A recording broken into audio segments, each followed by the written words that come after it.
Good morning students.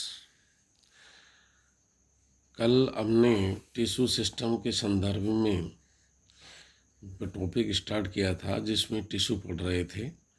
उसमें simple tissues हमारा topic चल रहा था।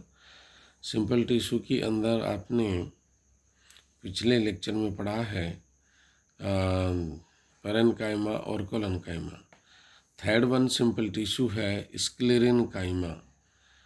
स्क्लेरेन्काइमा है जो काफ़ी टफ होता है और पौधों के अंदर है जो काष्ठीय पौधों में काफ़ी अधिक मात्रा के अंदर रहता है। स्क्लेरेन्काइमा की उत्पत्ति है जो स्क्लेरोस से हुई है। स्क्लेरोस का मतलब होता है दृढ़ या मजबूत से होता है। इसका मतलब यह है कि दृढ़ कोशिकाओं की भित्ति अत्यंत सख्त होती हैं, मोटी और मजबूत होती हैं।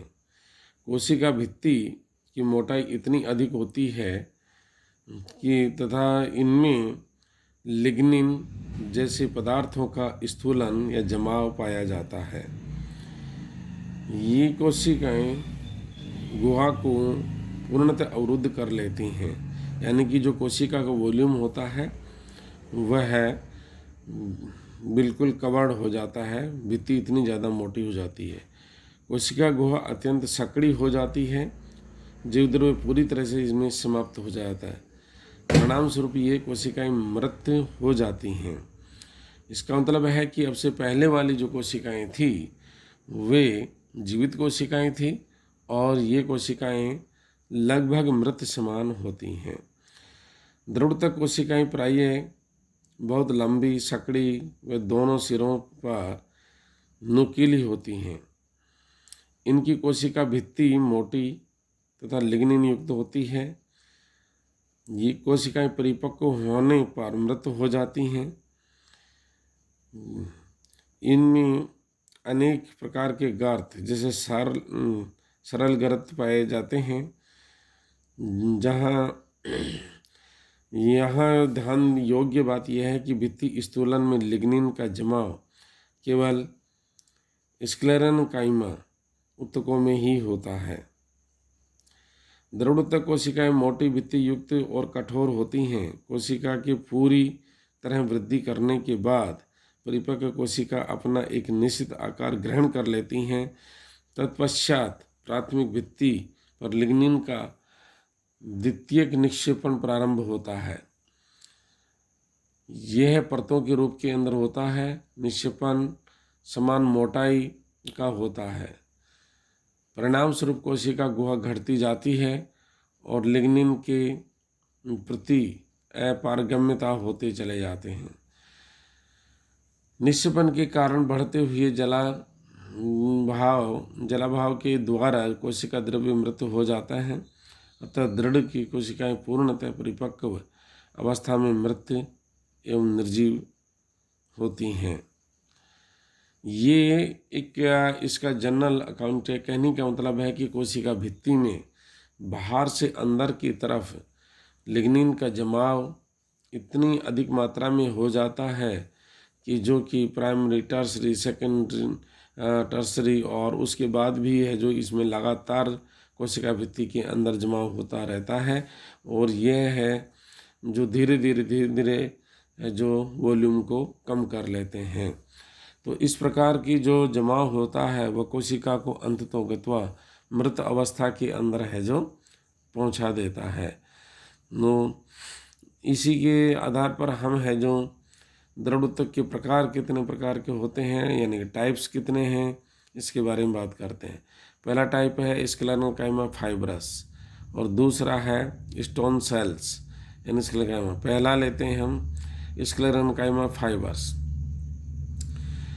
फाइबर्स की कोशिकाएं लंबी, पतली तथा दोनों सिरों पर नुकीली होती हैं।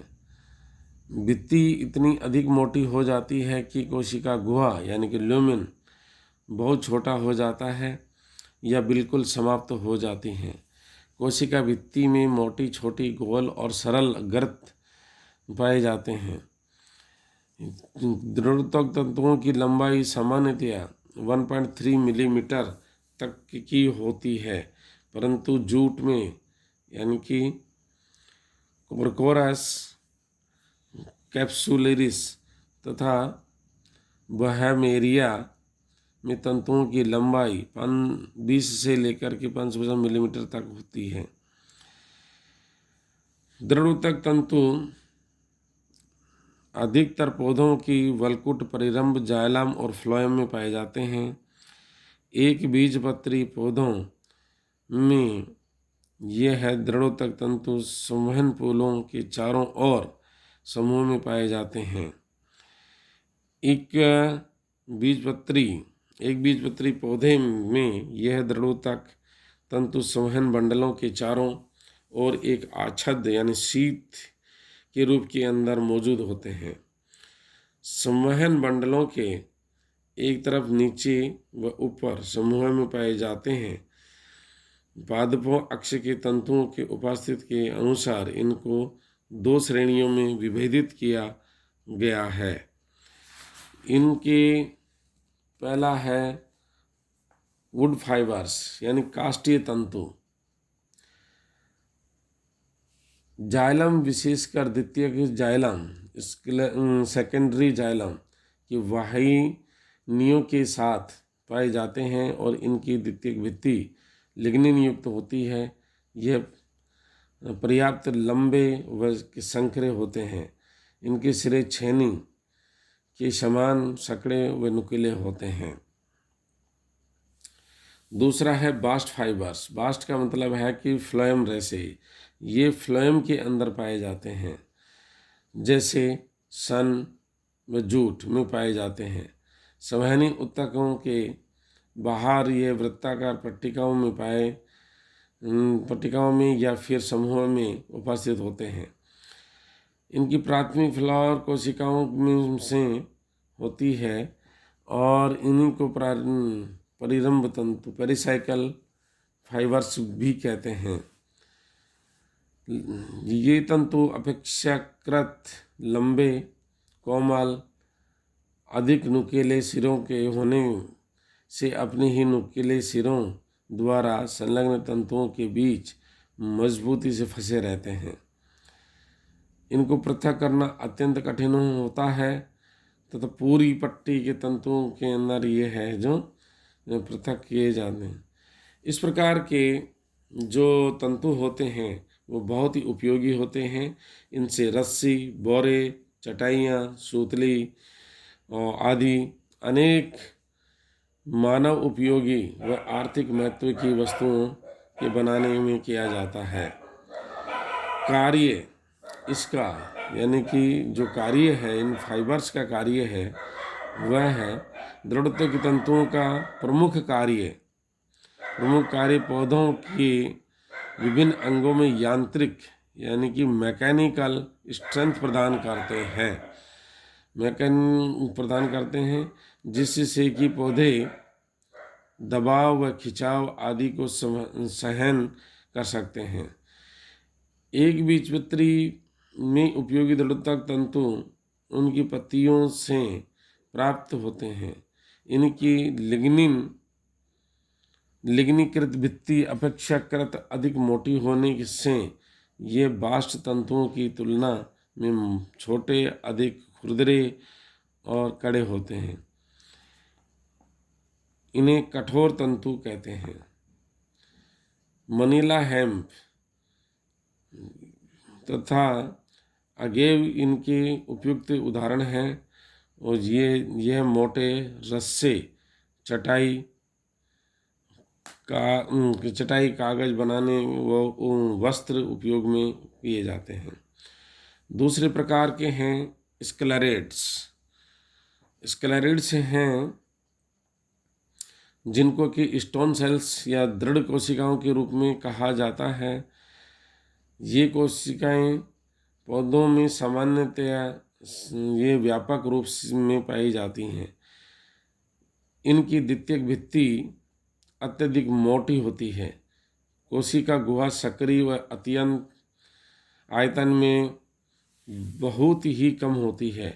नाशपाती के गूदे की समव्यापी अस्थिल कोशिकाओं को समव्यासी दृढ़ यानी कि ब्रेकीस्क्लेरिड्स, नारियल की कठोर भित्ति जो एंडोकार्प होती है, जो कि हम नारियल फोड़ते हैं जिसमें अंदर से जो कठोर भाग होता है एंडोस्पर्म, यानी कि जो नारियल निकलता है वो एंडोस्पर्म होता है, उसमें के ऊपर जो कवर होती है वह बहुत ही कठोर होती है।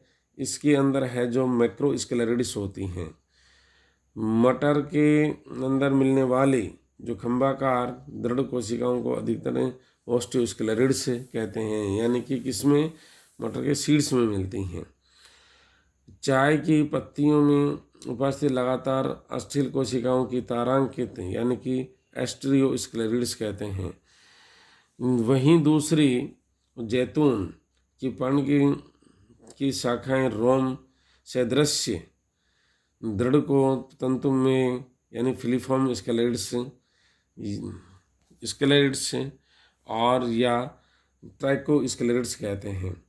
स्केलेरिड्स विभिन्न पौधों के शरीरों में अलग अलग हिस्सों में पाए जाते हैं। ये प्रायः सभी अंगों पर, विशेषकर पत्तियों में यह एकल समूह के रूप में पाए जाते हैं। एकल स्केलेरिड्स को इडियोब्लास्ट कहा जाता है, जैसे एलियम की बाह्य त्वचा, होया के व्रण उत्तक, मध्यतक इधर उधर बिखरे हुए होते हैं, शिराओं के अंतिम सिरों पर पाए जाते हैं। तो इस प्रकार फलों में कठोर भित्ति, कठोर बीजों में जैसे आम की है जो एंडोस वो होती अस्टिल जो भाग होता है उसके अंदर है जो मिलते हैं। तो इस प्रकार की जो होती हैं ये काफ़ी अधिक होती हैं। फलों के गूदे में उपस्थित एकल जो स्क्लेरिड्स को ग्रिड सेल्स भी कहते हैं। जैसे नाशपाती के अंदर है जो सेल्स होती हैं वो ग्रिड सेल्स के रूप में पाई जाती हैं। कार्य स्क्लेरिड्स का कार्य, स्क्लेरिड्स कोशिकाओं को यांत्रिक दृढ़ता प्रदान करने का प्रमुख उत्तक है। वायु और गुरुत्वाकर्षण इत्यादि के बल के विरुद्ध प्रतिरोध उत्पन्न करते हैं। समव्यासी स्क्लेरिड्स कोशिकाओं जो कि छाल में उपस्थित होती हैं, यह एक ही कठोरता में वृद्धि करती हैं। बीज और फलों के आवरणों में ये दृढ़ कोशिकाएं स्क्लेरिड्स बहुतायत में पाई जाती हैं या आंतरिक संरचना की रक्षा करती हैं। तो इसलिए प्रकार से हैं जो इनमें है जो काफ़ी दृढ़ता यानी कि पाई जाती है। इनमें जब हम कोलन कायमा और स्क्लेरल कायमा में डिफरेंसेस देखते हैं तो डिफरेंसेस के आधार पर हम यह देखते हैं कि इन उत्तकों के अंदर दोनों में कोलन कायमा जीवित कोशिकाएं होती हैं, दृढ़तक में मृत कोशिकाएं होती हैं। कोशिका भित्ति कोलन कायमा पैक्टिन के द्वारा निर्मित होती हैं और इसमें दृढ़तक में लिग्निन पाया जाता है। तीसरा, कोलन कायमा में भित्ति में सरल गर्त नहीं पाए जाते हैं, स्क्लेरल कायमा में सरल गर्त पाए जाते हैं। कोलन कायमा में कोशिकाओं की आकृति बहुभुजीय अंडाकार होती है। स्क्लेरल कायमा में आकृति गोल, अंडाकार, लंबवत एवं तंतुनुमी होती है। कोलन कायमा एक बीजपत्री पौधे के तने की अधोत्वचा हाइपोडर्मिस में पाया जाता है। स्क्लेरल कायमा सभी प्रकार के पौधों के कठोर भागों में पाई जाती है। कोलन कायमा कोशिका के कोणों पर भित्ति स्थूलन के कारण यह पादप अंगों को यांत्रिकी दृढ़ता के साथ साथ लचीलापन भी प्रदान करता है। स्क्लेरल कायमा कोशिका भित्तियां समान रूप से चारों ओर लिग्निन द्वारा स्थूलित होती हैं अतः यह पादप अंग को केवल यांत्रिक दृढ़ता एवं शक्ति प्रदान करती हैं, लचीलापन नहीं होता है। तो ये इनके अंदर यानी कि पाई जाती हैं। इन्हीं के आधार पर हम हैं जो स्क्लेरन काइमा के जो तंतु हैं जिनकी संरचना इस प्रकार से आपको देखने को मिलती है, यानी कि यह स्क्लेरन काइमा के तंतुओं की संरचना है। और ये है जो आपके स्क्लेरन काइमा के जो दृढ़ोक्त यानी स्क्लेरिड्स हैं उनकी संरचना है जो आपको देखने को मिलती है।